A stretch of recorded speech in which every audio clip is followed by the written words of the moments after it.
12 children stood perfectly still when this photograph was taken in 1897. Within a week, one of them would be dead. This sepia-toned portrait sat in the Cambria County Historical Society archives for over a century. Hundreds of historians examined it.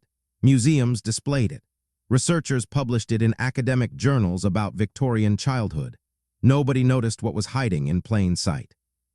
Then in 2019, a retired forensic imaging expert zoomed to 400% magnification.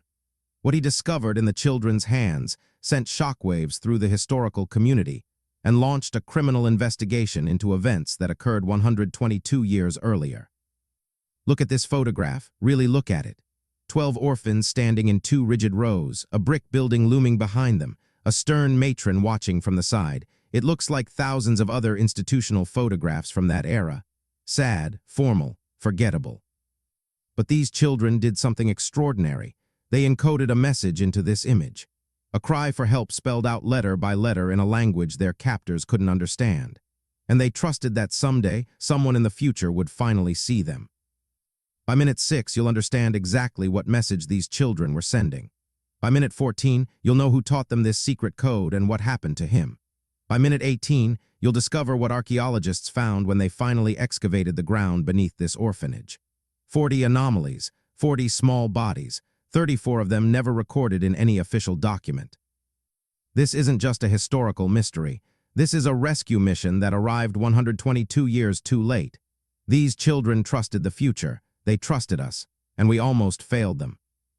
The woman standing beside them in this photograph had no idea what was happening. She thought she was posing for a promotional portrait. She thought these children were obedient and silent. She was wrong. Stay with me through this entire story. It gets darker before it finds light, but these children deserve to be heard. After 122 years of silence, they deserve someone to finally listen. Let me show you what they were trying to say. September 1897, Johnstown, Pennsylvania. This small industrial town had already survived one of America's deadliest disasters. 8 years before this photograph was taken, a dam collapsed above the valley. A wall of water 40 feet high swept through the community in minutes. Over 2,000 people died in a single afternoon. Bodies were found as far as Cincinnati, carried downstream by the raging flood waters. The Johnstown flood created hundreds of orphans overnight. Children who had been playing in their yards one moment were suddenly alone in the world the next. Parents swept away. Homes destroyed. Everything they knew obliterated in less than 10 minutes. In the aftermath, institutions sprang up to address the crisis. Churches organized relief efforts. Charitable societies formed overnight. And the Blackwood Home for destitute children expanded rapidly to absorb the sudden influx of homeless children. The orphanage had opened 5 years before the flood in 1882. A modest operation initially, run by Reverend Josiah Blackwood and his wife Henrietta. They positioned themselves as pillars of the community, Christian benefactors, rescuers of the abandoned and forgotten. After the flood, their institution transformed. Suddenly they had access to dozens of children nobody was looking for. Children whose entire families had been wiped out. Children with no relatives coming to claim them. Children who had become invisible. This is the building where those children lived. 3 stories of red brick rising from the Pennsylvania hillside. An iron fence surrounding the property. Official records described it as a charitable institution providing food, shelter, and religious education to destitute youth. Newspaper articles praised the Blackwoods' Christian generosity. Wealthy donors contributed funds to support their noble mission. The photograph you're looking at was taken in September 1897, commissioned by the Blackwoods themselves. Its purpose was simple: show the donors that their money was being well spent. Prove to the community that these orphans were healthy, cared for, and grateful. Look at these children's faces, not a single smile among them. Their expressions are blank, empty. The youngest ones look terrified, the oldest appear defeated. Hollow cheeks suggest inadequate nutrition. Dark circles beneath their eyes indicate exhaustion. One boy's shoulders are hunched forward as if he expects to be struck at any moment.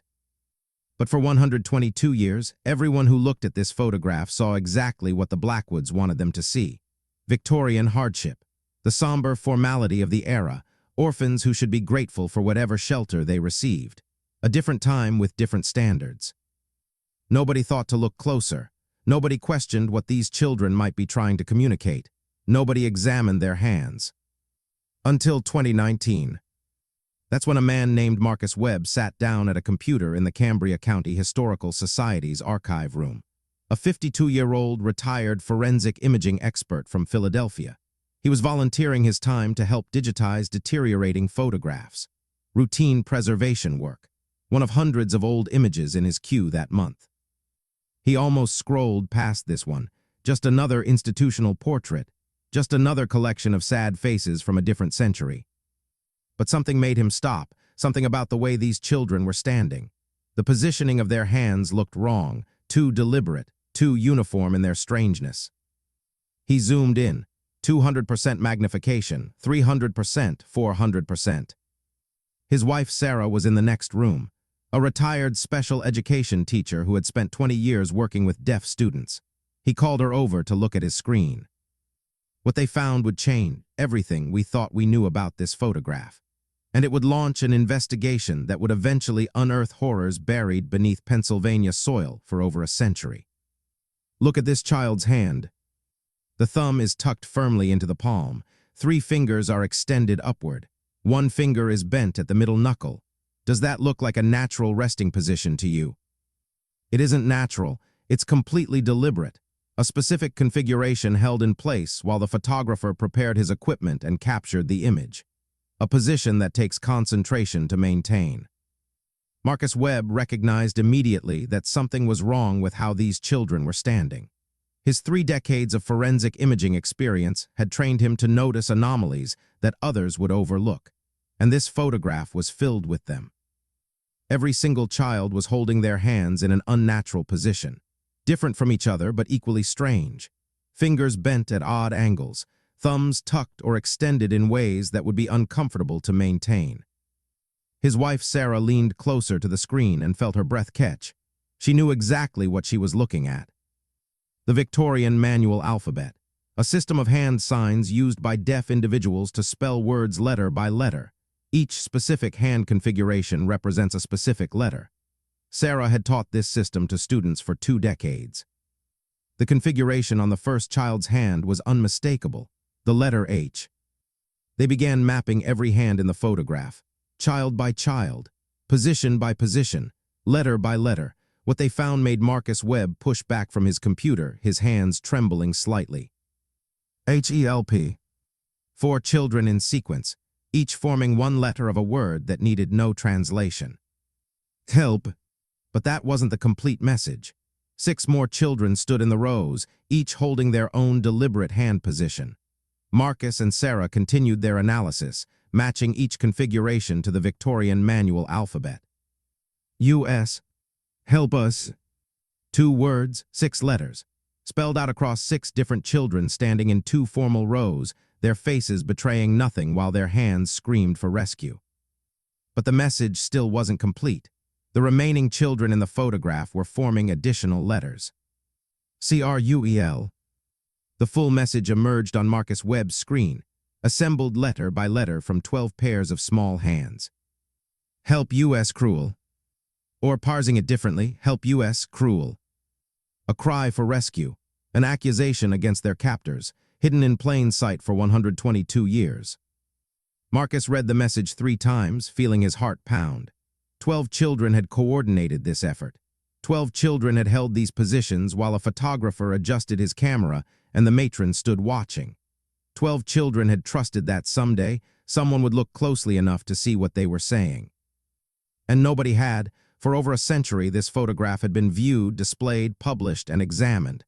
Nobody noticed the hands. Nobody decoded the message. Nobody rescued these children. The matron was standing right there when this photograph was taken, her eyes fixed on her charges, a thin wooden rod clutched in her hands, and she had no idea that these children were communicating in a language she couldn't hear and didn't understand. The photograph was meant to make the orphanage look respectable. Instead, it became the only permanent record of what was really happening inside those brick walls. Evidence that would wait 12 decades for someone to finally understand. But here's what makes this discovery even more remarkable. These children weren't deaf. Most of them could hear perfectly well. So how did 12 hearing children learn to communicate in the manual alphabet? Who taught them this language that their captors couldn't understand? The answer stands in the back row of this photograph. A 14-year-old boy positioned at center. His hands form the letter H, the first letter of the message. He's not looking toward the camera like the others. His eyes are staring directly at the lens with unmistakable intention. His name was Samuel Porter, and he was deaf from birth. Samuel had arrived at the Blackwood Home in 1894, 3 years before this photograph was taken. His parents had died from typhoid fever, leaving him orphaned at age 11. Before losing his family, he had attended the Pennsylvania School for the Deaf in Philadelphia. He was educated, literate, intelligent, and he knew the manual alphabet fluently. Samuel couldn't hear the beatings that happened in the cellar beneath the building, but he could see the bruises on the other children when they emerged. He couldn't hear the screaming, but he could see the terror in their eyes. He couldn't hear the matron's threats, but he could see exactly what she was doing to the children in her care. And he knew something that Reverend and Mrs. Blackwood didn't know. He possessed a language they couldn't access, a way of communicating that couldn't be silenced, threatened, or beaten out of him. Over the course of 18 months, Samuel Porter taught every child in the Blackwood home to fingerspell. They practiced at night after the matron went asleep. The older children helped teach the younger ones. They developed a secret system of communication that their captors couldn't monitor or control. And when they learned that a photographer was coming to take a formal portrait for the donors, Samuel developed a plan. They would spell out the truth. They would encode their suffering into the one document that would survive. They would trust that someone in the future would eventually look closely enough to hear their silent screaming. The hands weren't the only message hidden in this photograph. But before we examine the other codes, there's something you need to understand about the person who taught these children to communicate. Samuel Porter formed the first letter of the message, the letter H, the first letter of the word help. And within a week of this photograph being taken, Samuel Porter was dead. The official records claimed he was transferred to another institution, but Samuel never arrived at any other facility. He never appeared in any census record after 1897. He simply vanished. What really happened to him wouldn't be discovered for another 124 years. When archaeologists finally excavated the ground beneath the Blackwood home's root cellar, they found 3 bodies. One of them was Samuel Porter. But I'm getting ahead of myself. There are more codes hidden in this photograph, and what they reveal is even more disturbing than the hand message. 12 children had encoded a message into their hands, "Help U.S. Cruel." A deaf boy named Samuel Porter had taught them this secret language and planned the entire operation. But the Blackwoods eventually realized something was wrong. Samuel disappeared within days of the photograph being taken, and his body wasn't discovered until 2021. But the hands weren't the only code these children embedded in this image. What researchers found next suggests the children knew far more than they could safely express in 11 letters. After Marcus Webb's discovery went viral, experts from multiple disciplines began examining the Blackwood photograph. Forensic analysts, child psychologists, historians specializing in Victorian institutions, American Sign Language scholars, each one found something the others had missed. Look at where these children's eyes are directed. In formal photographs from this era, subjects typically stared directly at the camera or slightly above it, following the photographer's instructions. But these children aren't doing that. 7 of the 12 are looking slightly to the left of the camera, not at the lens, not at the photographer, at something else entirely. The angle is precise, too precise to be coincidence. When researchers mapped the sight lines from each child's eye position, they converged on a single point, the northwest corner of the building visible in the photograph's background. Historical architectural records showed what occupied that corner of the Blackwood home, the root cellar, an underground storage space officially designated for preserving vegetables through the winter months. But institutional records from other orphanages of this era revealed a different pattern. Root cellars, basements, and underground spaces were frequently used as punishment areas, isolated from the rest of the building, soundproofed by the earth surrounding them, places where children could be disciplined without other residents hearing the consequences. A diary entry discovered years later confirmed what the children's eyes were pointing toward. They called it the punishment room, the place where children who misbehaved were taken. the place from which some children never returned. 7 children in this photograph coordinated their gaze to point at that corner. They wanted someone to know what happened there. They wanted evidence preserved. But the codes don't stop with eyes and hands. Look at the children's clothing. Specifically, look at how their buttons are fastened. Victorian orphanages enforced strict uniform codes. Children were inspected regularly to ensure their clothing was worn correctly. Buttons aligned, aprons tied properly, collars straight. Any deviation invited punishment. 3 children in the front row have their buttons fastened incorrectly. One skipped the second buttonhole. Another skipped the third. A third has the first and fourth buttons in the wrong positions. At first, researchers assumed this was simple exhaustion. Children too tired or too frightened to dress themselves properly before the photograph was taken. But the pattern suggested something more deliberate. Second buttonhole skipped, third buttonhole skipped, first and fourth buttons wrong. These numbers appeared random until one researcher made a connection to a diary discovered months later. A diary written by one of the children in this photograph, explaining every code they had embedded. February 3, 1914, 2314. A date that was 17 years in the future when this photograph was captured in 1897. The children had encoded a prediction into their buttons, a date they believed would bring their freedom. The diary entry explained their reasoning. We chose the date we believed we would finally be free. Henrietta Blackwood died on February 2, 1914. One day before the date the children had coded into their clothing. Her death triggered a state audit that exposed financial irregularities and led to the orphanage's records being seized. For the first time, outsiders examined what had really been happening at the Blackwood Home. The children's prediction was off by one day, but they were right. Henrietta's death was the beginning of the end for the institution. Stay with me. The most disturbing code is also the simplest, and it was hiding in the most overlooked detail of this photograph. Look at the girls' aprons. Victorian orphanages mandated that aprons be tied on the right side. Standard practice across institutions. Easily inspected. Quickly corrected if worn improperly. All the girls in a well-run orphanage would have their aprons tied identically. 4 girls in this photograph have their aprons tied on the left side. Researchers found references to this practice in documents from other institutions of the era. Children in group settings developed secret signals to communicate with each other.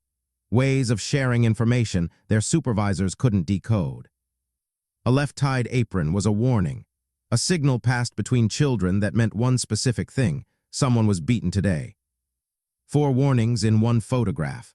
4 girls silently testifying that punishment had been administered on the day this image was captured.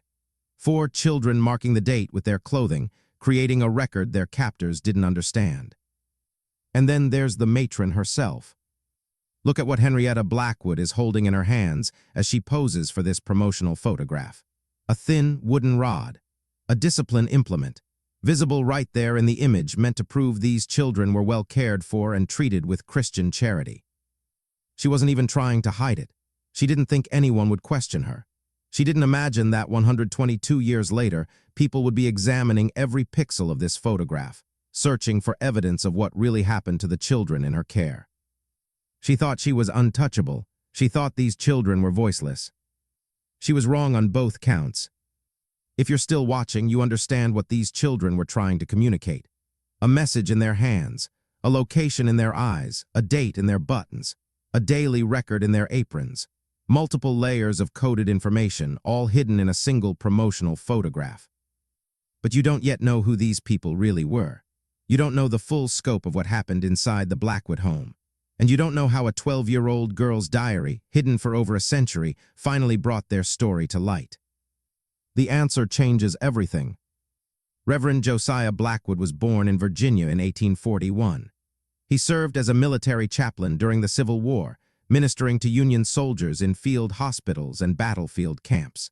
After the war, he moved north to Pennsylvania, establishing himself as a religious leader in the coal country outside Johnstown. His sermons were famous throughout the region. Fire and brimstone, the wages of sin, the importance of charity to those less fortunate.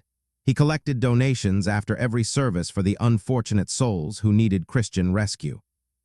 His first wife died in 1879 during childbirth. The baby didn't survive either. Within 18 months, he married Henrietta Marsh, the daughter of a wealthy mining family. She brought substantial money to the marriage, and she brought ambition.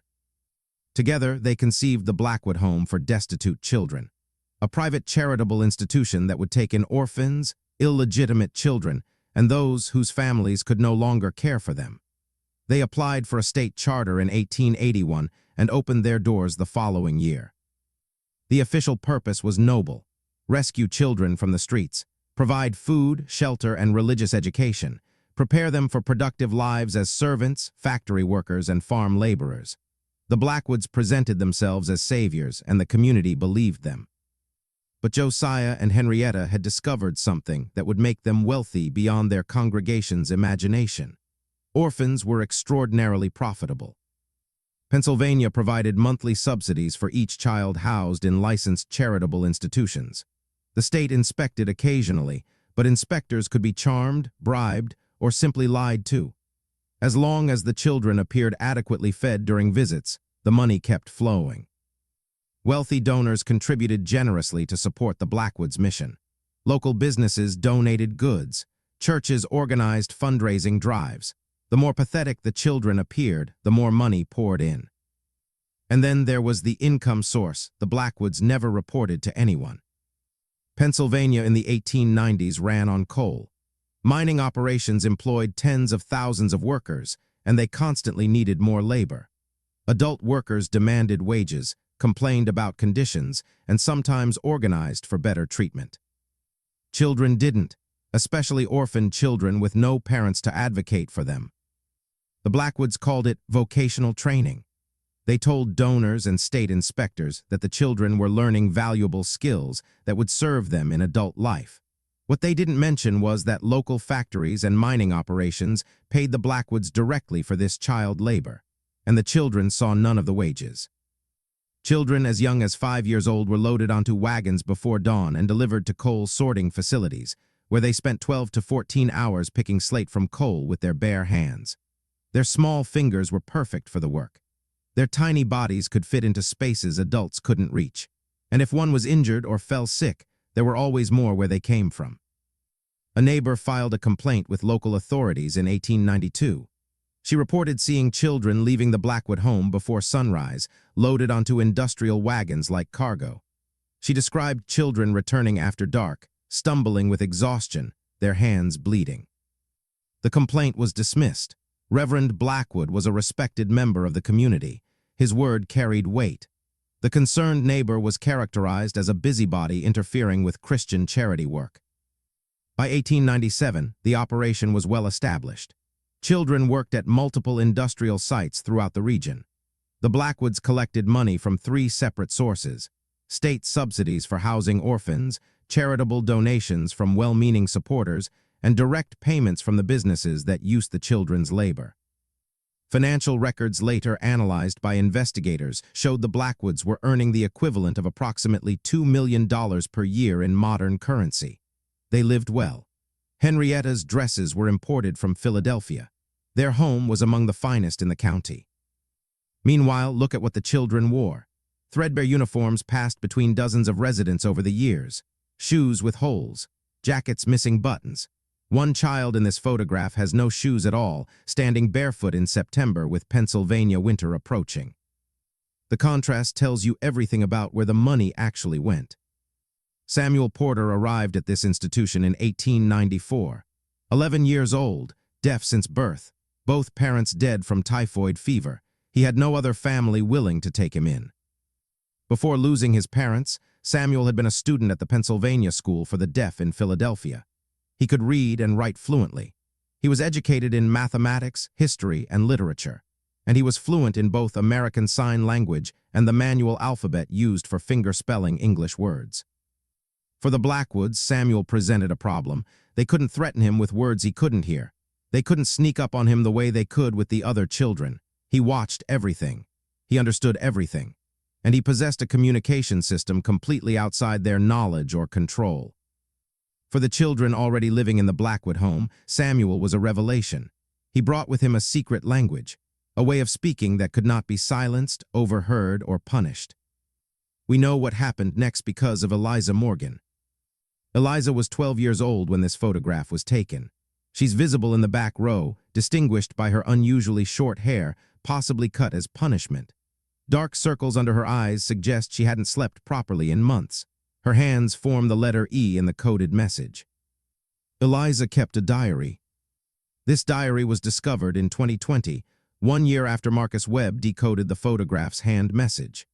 It had been hidden for over a century in a trunk in a family attic, wrapped in oilcloth, concealed in a false bottom that nobody knew existed. Eliza wrote on paper stolen from the matron's office. She made ink from coal dust mixed with water. She used a sharpened stick as a writing implement. Every entry was composed in secret at night after the matron had gone to sleep.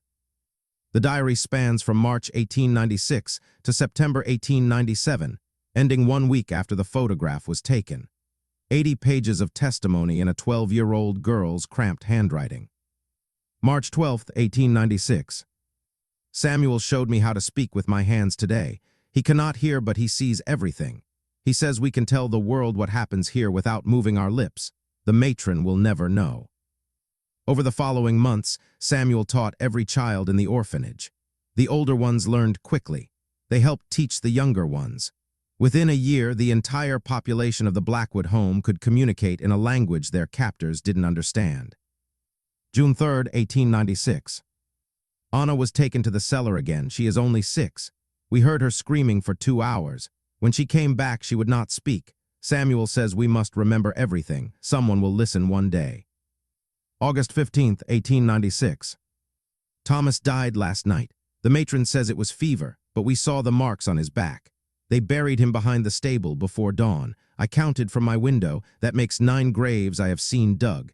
Samuel says there are more from before we came. November 2, 1896. The hand language is secret. We practice at night when the matron sleeps. Even the little ones know their letters now. Samuel has a plan. When the photograph man comes, we will tell the truth. We will hide the words in our hands. They knew a photographer was scheduled to create a new promotional portrait for the donors. Every few years, the Blackwoods commissioned these images to show their supporters that contributions were being well spent. This would be the children's chance. September 15, 1897. It is done. The photograph man came today. We stood perfectly still. We made the letters with our hands just as Samuel taught us. HELPUSCRUEL. The matron stood right there and did not know. I wanted to laugh, but I was too afraid. Now we wait. Someone will see. Someone must see. They trusted the future. They trusted that someone, someday, would look closely enough to understand their message. They trusted that their cry for help would eventually be heard. It took 122 years. But someone finally looked closely enough.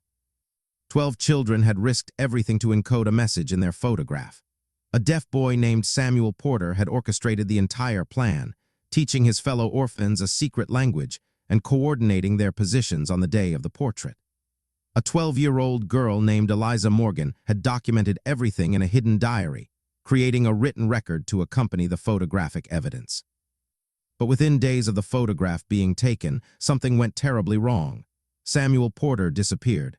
Eliza Morgan's diary entries became increasingly frightened, and then the diary stopped entirely. The question that haunted researchers for months was simple. What happened after the photograph was taken? The answer was buried beneath the orphanage grounds, and it was worse than anyone had imagined. This is what remains of the Blackwood home today, an empty lot on a rural Pennsylvania hillside. The building was demolished in 1935. For decades afterward, the property sat vacant. No developers showed interest. No new structures were built. Local records cited geological instability, bad soil, unsuitable foundations for new construction. The county eventually took ownership of the land for unpaid taxes. It remained empty, overgrown, forgotten. But that wasn't the real reason nobody wanted to build there. The real reason wouldn't be confirmed until 2021, when archaeologists finally surveyed the site with ground-penetrating radar. The discovery came after the photograph went viral and Eliza Morgan's diary emerged from a family attic. Researchers had multiple references to children dying at the Blackwood home and being buried on the property. The diary mentioned graves behind the stable. It referenced the root cellar as a place of punishment. It contained enough specific details that investigators could triangulate locations. Ground-penetrating radar uses electromagnetic pulses to detect disturbances in soil. It can identify buried objects, voids, and structures invisible from the surface.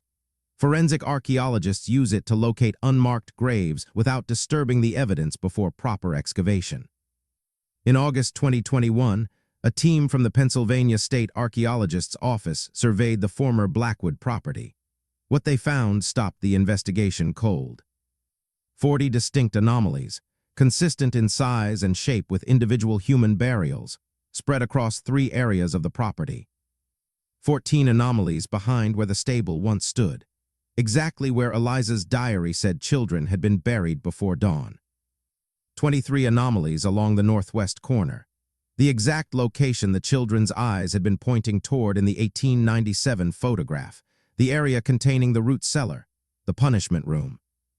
3 anomalies directly beneath where the root cellar floor had been, the most deeply buried, the most carefully concealed. Official death records for the Blackwood home during its 21 years of operation listed only 6 deceased children. 40 bodies were hidden in the ground. 34 children had never been recorded, never reported to the state, never registered as having died, simply erased from existence as if they had never lived at all. Excavation began in October 2021 under strict forensic protocols.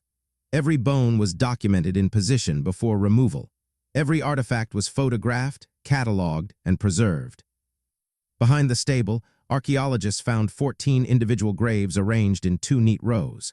The bodies had been wrapped in burlap and buried without coffins, without markers, without any acknowledgement that human beings lay beneath the soil.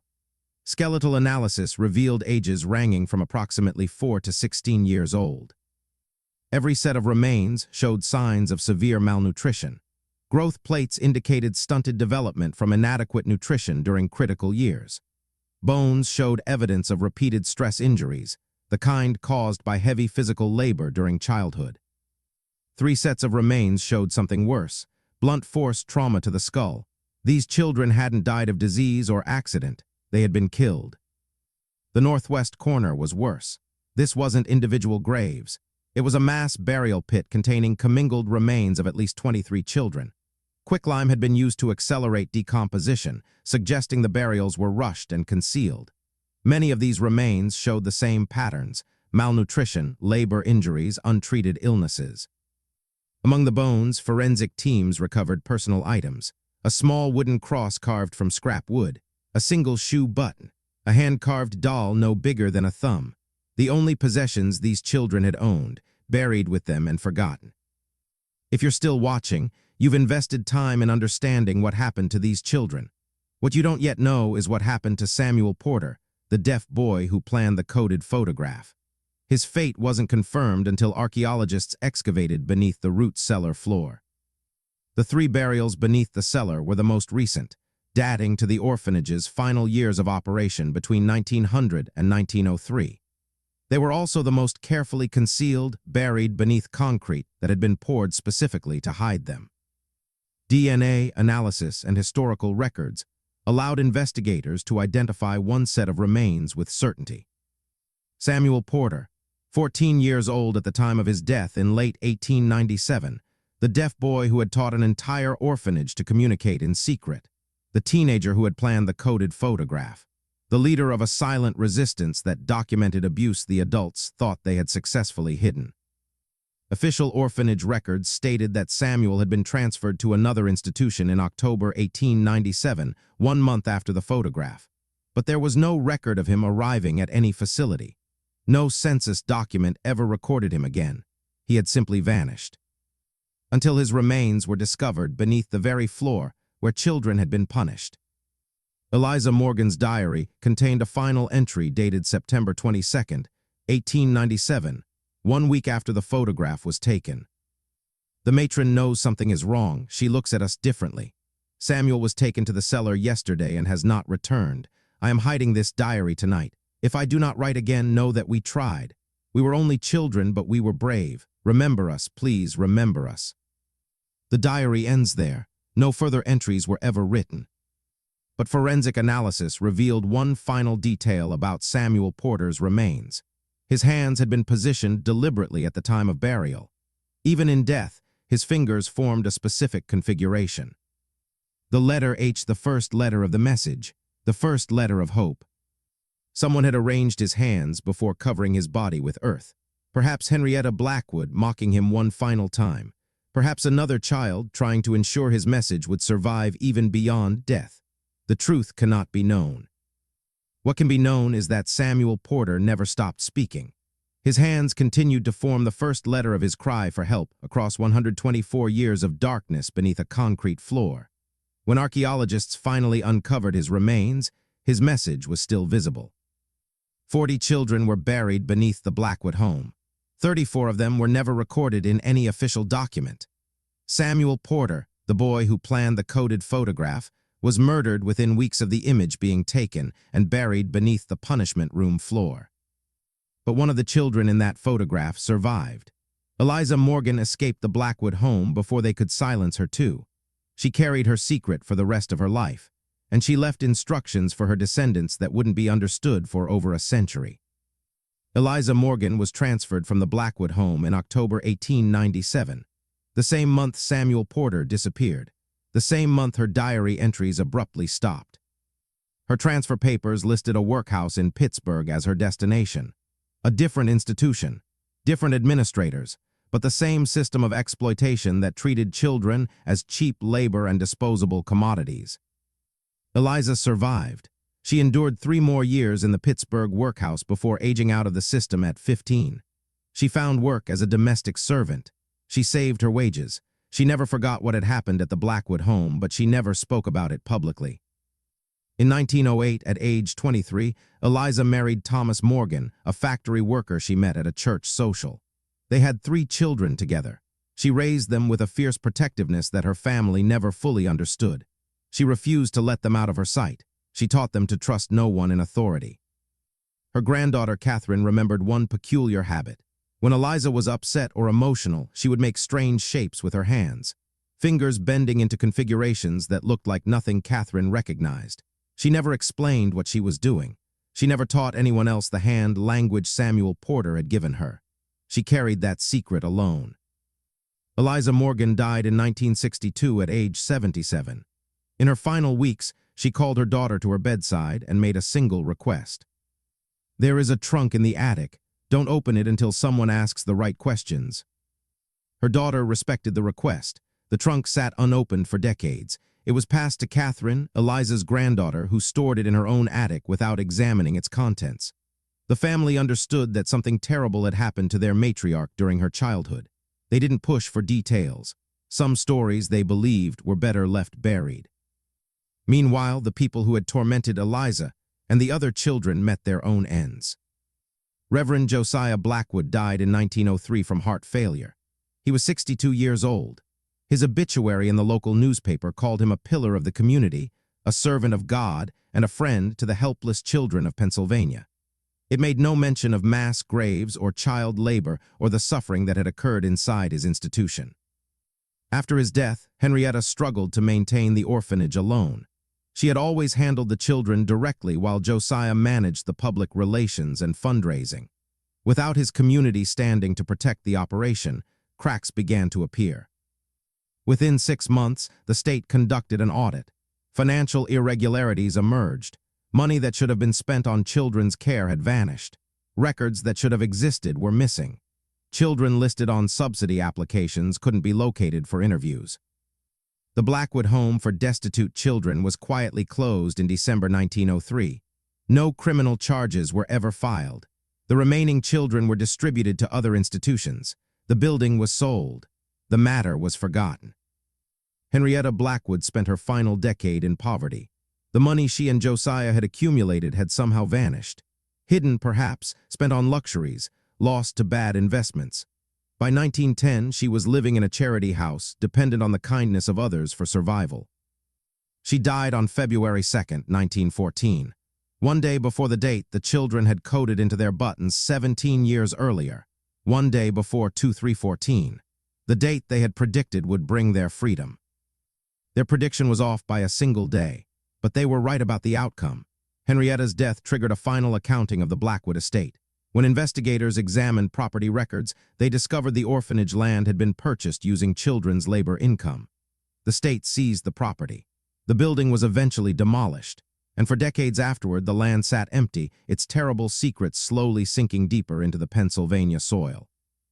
The photograph was filed away in county records during the orphanage's closure.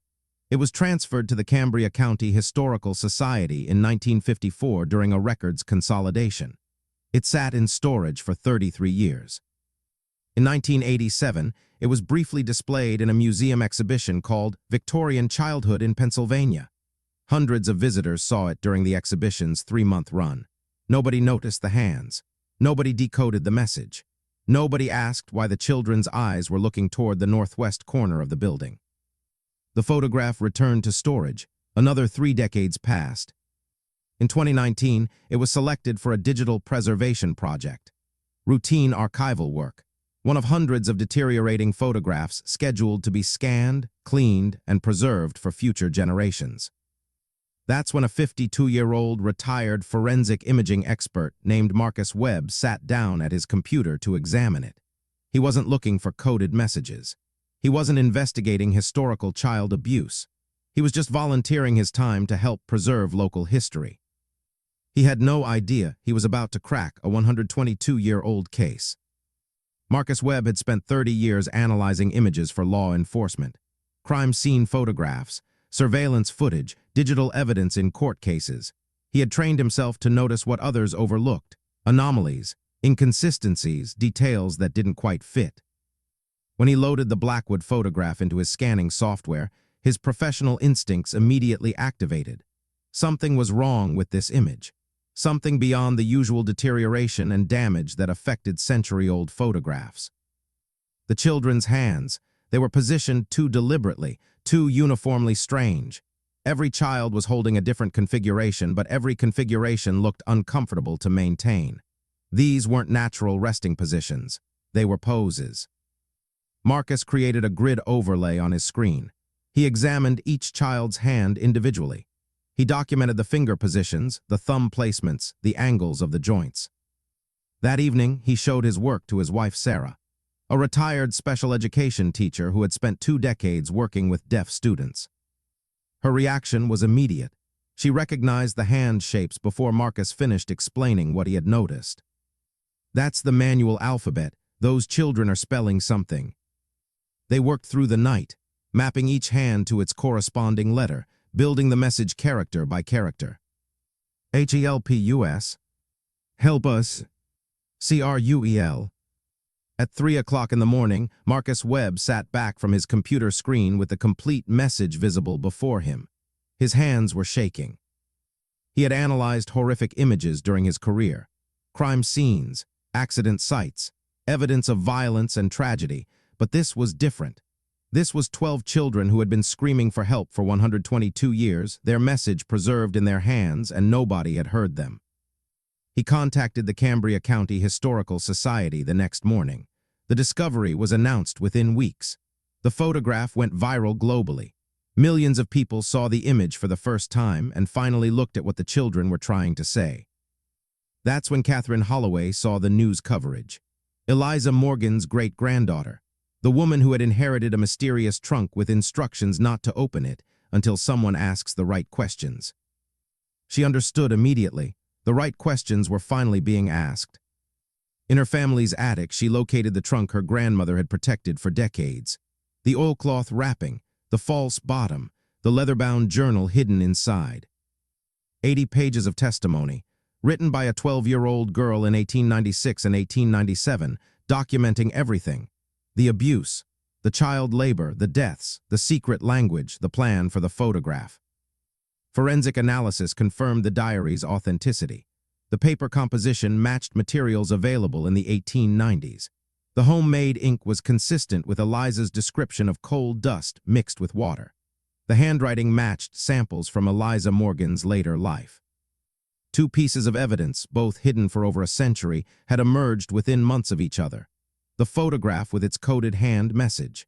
The diary explaining exactly how and why that message was created. A team of genealogists and historians launched Project Blackwood in 2020.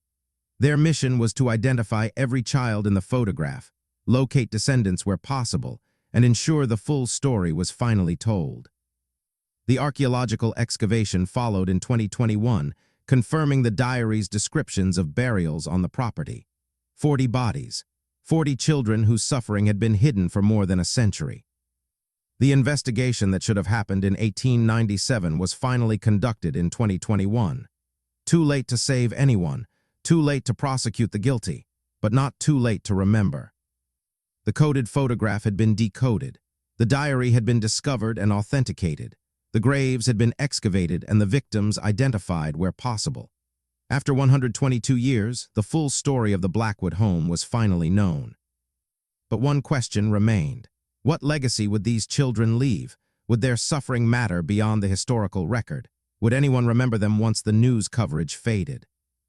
The answer came from an unexpected source, a 94-year-old woman who shared blood with one of the children in that photograph.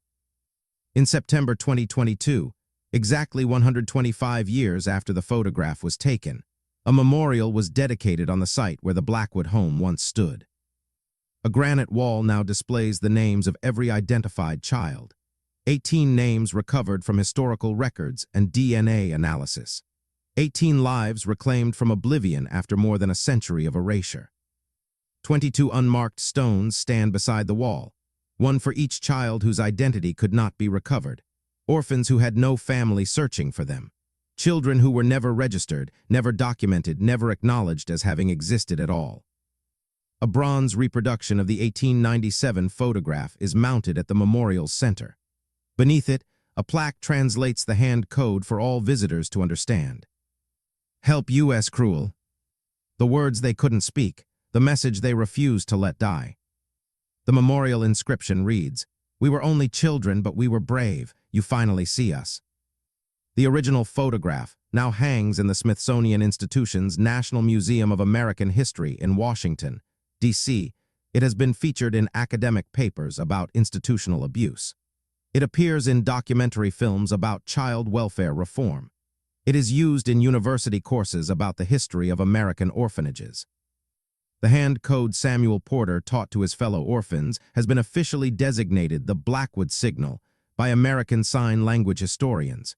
It is now taught in courses on resistance communication, an example of how the voiceless can find ways to speak. In 2023, the last known living descendant of the 12 photographed children visited the memorial site. Margaret Porter Williams, 94 years old, Samuel Porter's great-granddaughter. She stood before the granite wall bearing her great-grandfather's name. She looked at the bronze reproduction of the photograph. She saw the 14-year-old boy whose hands formed the letter H, the boy who had given voice to the voiceless. The boy who had been murdered for it and buried beneath a concrete floor for 124 years. When reporters asked what she wanted people to know about her great-grandfather and the other children in that photograph, she was silent for a long moment. Then she spoke words that captured everything this story means. They were children who believed in the future. They believed that people in the future would be kinder, would pay attention, would care. Let's not prove them wrong. 12 children stand in that photograph, frozen in silver and light for 125 years. They were beaten for speaking, so they learned to speak with their hands. They were hidden from the world, so they hid a message in the one thing that would outlast their abusers. They were told they were worthless, forgettable, disposable, so they made themselves unforgettable. Samuel Porter couldn't hear the words of encouragement he gave to the other children, but he could see their fear and he gave them courage. He taught them a language that couldn't be silenced. He planned an act of resistance that would outlive everyone who tried to destroy him. Eliza Morgan was 12 years old when she watched her friend disappear into the cellar and never return. She was 12 when she hid a diary in a trunk, hoping someone would find it someday. She waited her entire life for the right questions to be asked. She died without knowing if they ever would be. But she trusted the future. They all did. Look at old photographs differently now. Look at the hands. Look at the eyes. Look at the details that nobody thought to question. Look at the small things that might be speaking across centuries. Somewhere in your family's collection, there might be a story waiting to be discovered. Somewhere in an archive, there might be a message no one has decoded yet. Somewhere, someone might be waiting for you to finally see them. These 12 children waited 122 years. They trusted that people in the future would be kinder, more attentive, more willing to look closely at what seemed ordinary. Don't prove them wrong. If this story moved you, you need to see what I found in another photograph. A 1923 family portrait where every single person is smiling except one woman standing in the back. She's holding something behind her back that nobody noticed for 90 years, until someone looked closer. That video is on your screen right now. Subscribe if you want more mysteries hidden in plain sight. Hit that notification bell so you never miss a discovery. And tell me in the comments, what's the oldest family photograph you have? Have you ever looked closely at the hands? Thank you for watching. Thank you for remembering these children after 122 years. I'll see you in the next one.